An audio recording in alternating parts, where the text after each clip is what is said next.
नमस्कार। नमस्कार। आज हमारे पास ना एक कहानी के कुछ बड़े दिलचस्प से टुकड़े हैं। अच्छा। हाँ, ऐसा लग रहा है कई सदियों और अनुभवों को समेटे हुए हैं। एक नाम हो सकता है इसका, विजयवाड़ा का शापित अमर प्रेम। टाइटल तो काफी कैची लग रहा है। है ना? और इन हिस्सों को देखकर लगता है कि ये कहानी मतलब प्राचीन भारतीय मिथकों, इतिहास, थोड़े डरावने माहौल और एक बहुत गहरी प्रेम कहानी का मिक्सचर है। सुनने में तो ये वाकई काफी रोमांचक लग रहा है। अक्सर जब पौराणिक कथाओं को आज की टाइम में देखा जाता है तो कई नई परतें खुलती हैं। हाँ, खासकर जब अमरता और शाप जैसे विषय हों। ये तो हमारे कल्चर में बहुत गहरे बसे हुए हैं। बिल्कुल। हमारे पास जो जानकारी है उससे कहानी के मेन किरदार, कुछ अहम मोड़ और इसका जो कोर आइडिया है उसका अंदाजा लगता है। कहानी का फैलाव भी काफी लंबा है। सोचिए, प्राचीन विजयनगर साम्राज्य से शुरू होकर आज की दिल्ली तक। अरे वाह, मतलब टाइम स्पैन बहुत बड़ा है। हाँ, और लगता है कि इसका जो सेंट्रल आइडिया है वो एक शापित अमर प्रेम कहानी है, और शायद इसमें अश्वत्थामा की कथा के भी कुछ तार जुड़े हो सकते हैं। ओह, अश्वत्थामा, ये इंटरेस्टिंग है। तो सवाल ये उठता है कि क्या ये सिर्फ एक और वैम्पायर टाइप या अमर प्रेम की कहानी है, या इसमें भारतीय पौराणिक कथाओं और इतिहास की कोई गहरी अनकही परत छुपी है।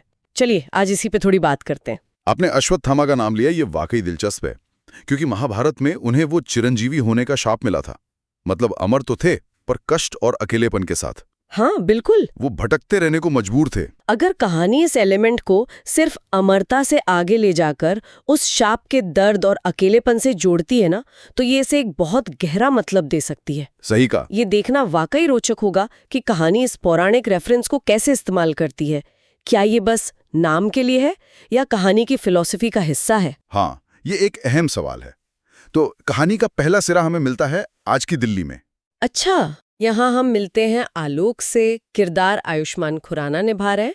वो एक तेज दिमाग वाले, थोड़े अनोखे मिजाज के, लेकिन सुलझे हुए इतिहासकार या रिसर्चर हैं। उन्हें प्राचीन भारतीय पौराणिक कथाओं और लोक कथाओं का जुनून है, खासकर विजयनगर साम्राज्य से जुड़ी किंवदंतियों का। तो ये आलोक का किरदार एक तरह से ब्रिज का काम कर रहा है, प्रेजेंट को पास से जोड़ने वाला। हाँ बिल्कुल।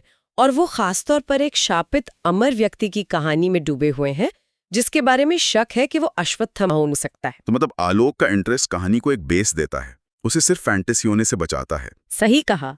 और फिर कहानी में ट्विस्ट आता है जब आलोक को कोई रहस्यमयी चीज मिलती है। जैसे शायद कोई पुरानी पांडुलिपि या कोई नक्शा, कोई आर्टिफैक्ट, जिससे उसे पता चलता है कि भाई जिस लीजेंड पर वो रिसर्च कर रहा है वो सिर्फ कहानी नहीं, हकीकत है। ओह। और ये हकीकत एक भयानक लेकिन उतनी ही इमोशनल लव स्टोरी पर बेस्ड है।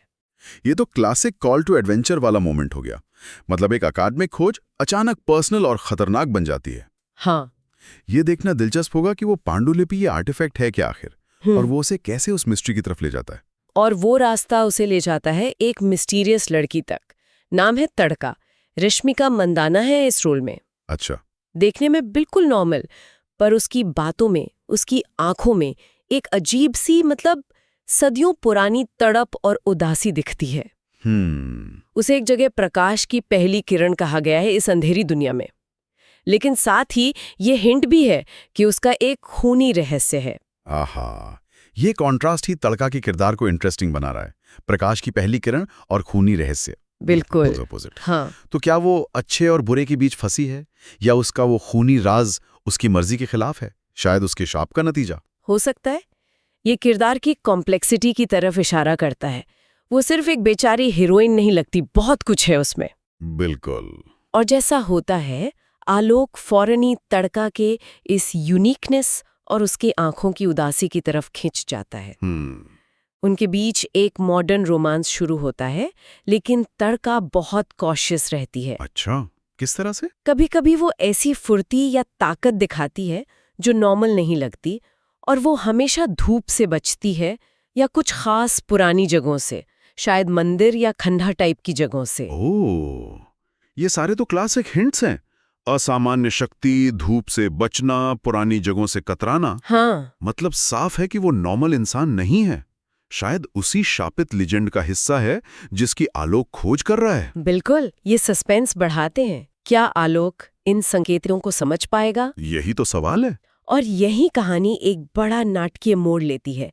जैसे जैसे उनका रिश्ता गहराता है, आलोक की रिसर्च या शायद कोई अचानक हुई घटना, जैसे कि हिस्टोरिकल जगह पे जाना, शायद विजयनगर से जुड़े किसी खंडर के पास, और बूम, एक फ्लैशबैक शुरू हो जाता है। अच्छा, और हम ऑडियंस सीधे पहुंच जाते हैं कई सदी पीछे, प्राचीन अतीत की दुनिया में। तो फ्लैशबैक यहाँ सिर्फ कहानी बताने का तरीका नहीं, बल्कि कहानी का एक जरूरी हिस्सा लग रहा है। ये प्रेजेंट के राज की जड़ें पास्ट में दिखाएगा। एग्जैक्टली। हमें पता चलेगा कि तड़का ऐसी क्यों है, उसका वो खूनी रहस्य क्या है, और आलोक से उसका क्या कनेक्शन है जो सदियों पुराना लगता है। हाँ, और यहीं से कहानी का दूसरा और शायद सबसे अहम हिस्सा शुरू होता है, विजयनगर की खूनी गाथा। विजयनगर कहानी अब पूरी तरह हमें ले जाती है भव्य लेकिन शायद उथल-पुथल भरे प्राचीन शहर विजयनगर में। शायद 15वीं-16वीं सदी का दौर। विजयनगर का चुनाव बहुत सिग्निफिकेंट है। वो सिर्फ बैकग्राउंड नहीं है।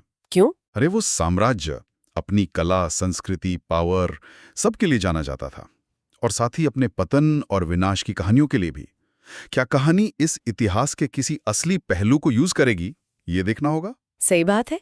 ये फ्लैशबैक आलोक और तड़का के पिछले जन्मों की कहानी दिखाता है, या यूं कहें उनके हिस्टोरिकल काउंटरपार्ट्स की। अच्छा, तो पुनर्जन्म वाला एंगल भी है। हाँ, उस जमाने में आलोक का कैरेक्टर शायद कोई बहादुर योद्धा था या कोई विद्वान दरबारी, और तड़का उसी राज्य की कोई युवती। शायद उनका प्यार उस दौर के समाज के लिए एक चैलेंज था। तो ये देखना इंटरेस्टिंग होगा कि क्या उनके पिछले जन्मों की पर्सनैलिटीज और रिश्ते उनके आज के फॉर्म को इम्पैक्ट करते हैं। क्या वो वही गलतियां दोहरा रहे हैं, या इस बार कुछ अलग करने का चांस है। बिल्कुल, लेकिन उनके इस प्यार के बीच एंट्री होती है मेन विलन की, यक्षसन। नवाजुद्दीन सिद्दीकी। हाँ, उसे बहुत ही खतरनाक, क्रूर और भयानक बताया गया है। उसे अंधेरे का राजा कहा गया है। बाप रे। और कहानी के हिसाब से वही प्राइमरी वैम्पायर टाइप क्रीचर है, या उस जैसे किसी प्राणी का सोर्स जिससे ये शाप निकला है। अंधेरे का राजा, प्राइमरी पिशाच, ये टाइटल उसे एक नॉर्मल विलन से बहुत ऊपर ले जाते हैं, एक तरह की आदिम बुराई जैसा। हाँ, और उसका अपना एक हिंसक अतीत है। वो शायद किसी गहरे बदले की आग में जल रहा है, या कोई खास तरह की इटर्नल पावर चाहता हो। और उसकी प्रेरणा बदला या पावर, ये प्रेम की फीलिंग के बिल्कुल उलट है।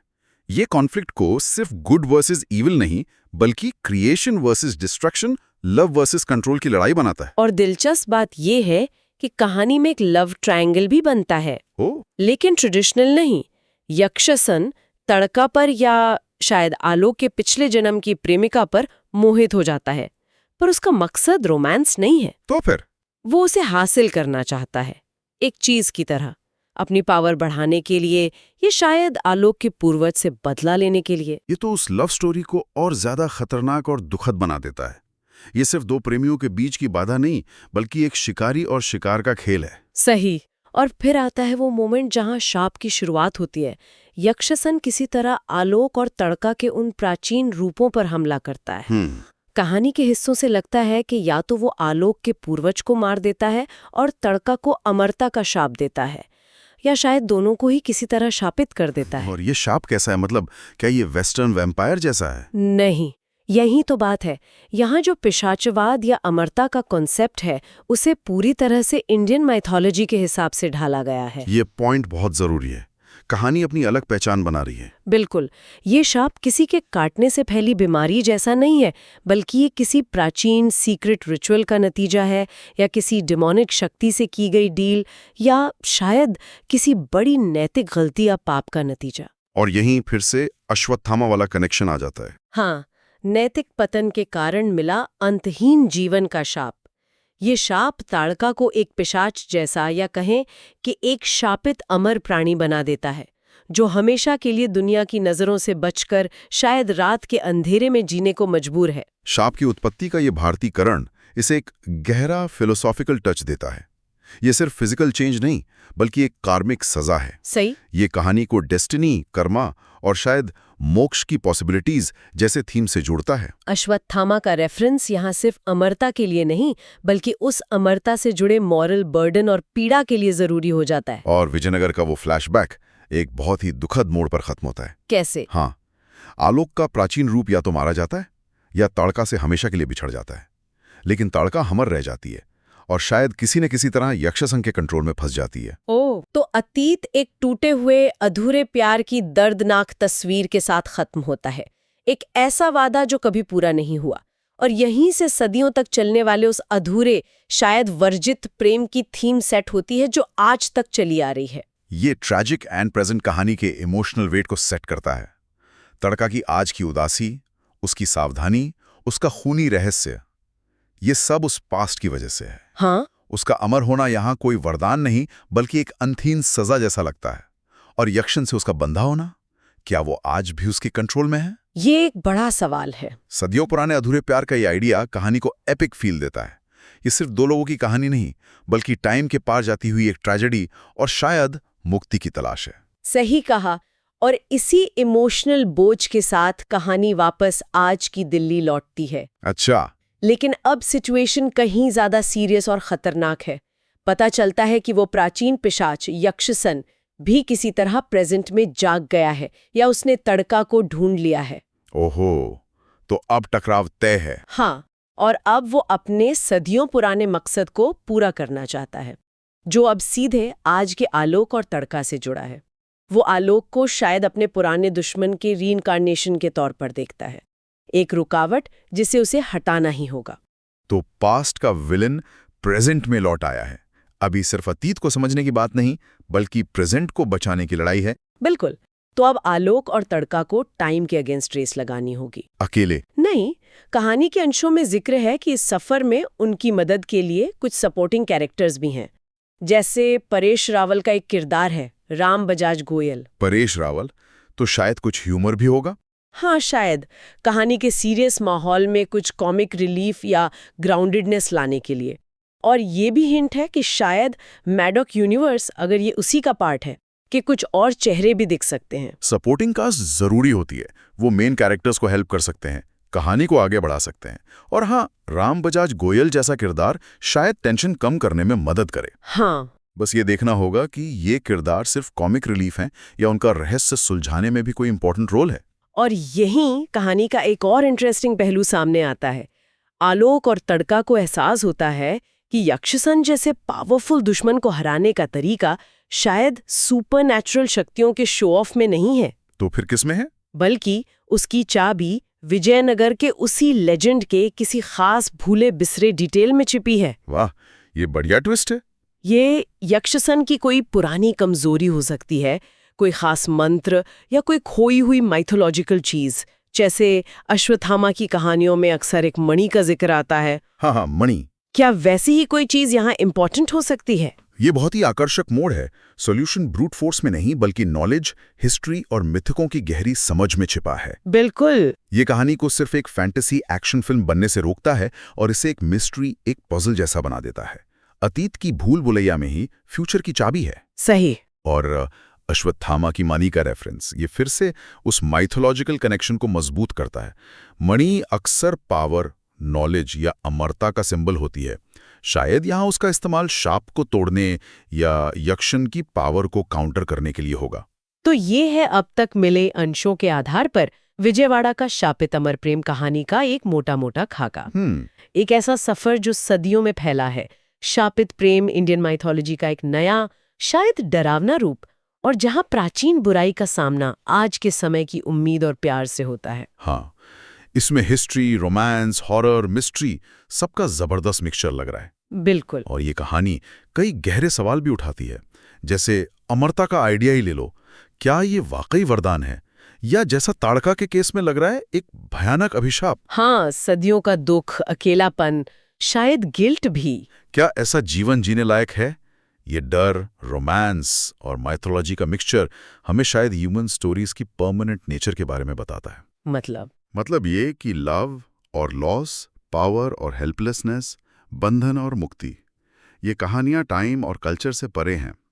हर दौर में नए रूपों में हमारे सामने आती रहती हैं।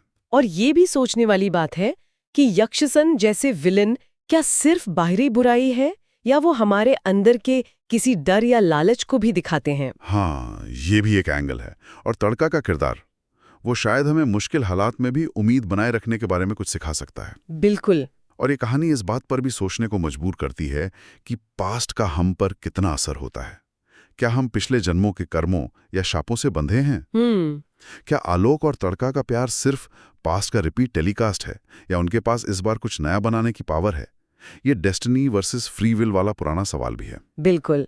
और जाते जाते हमारे सुनने वालों के लिए सोचने के लिए एक आखिरी सवाल छोड़ जाते हैं। हाँ, कि लोक कथाओं और पौराणिक कथाओं में जो ये प्राचीन शाप मिलते हैं, इनकी असल नेचर क्या होती है?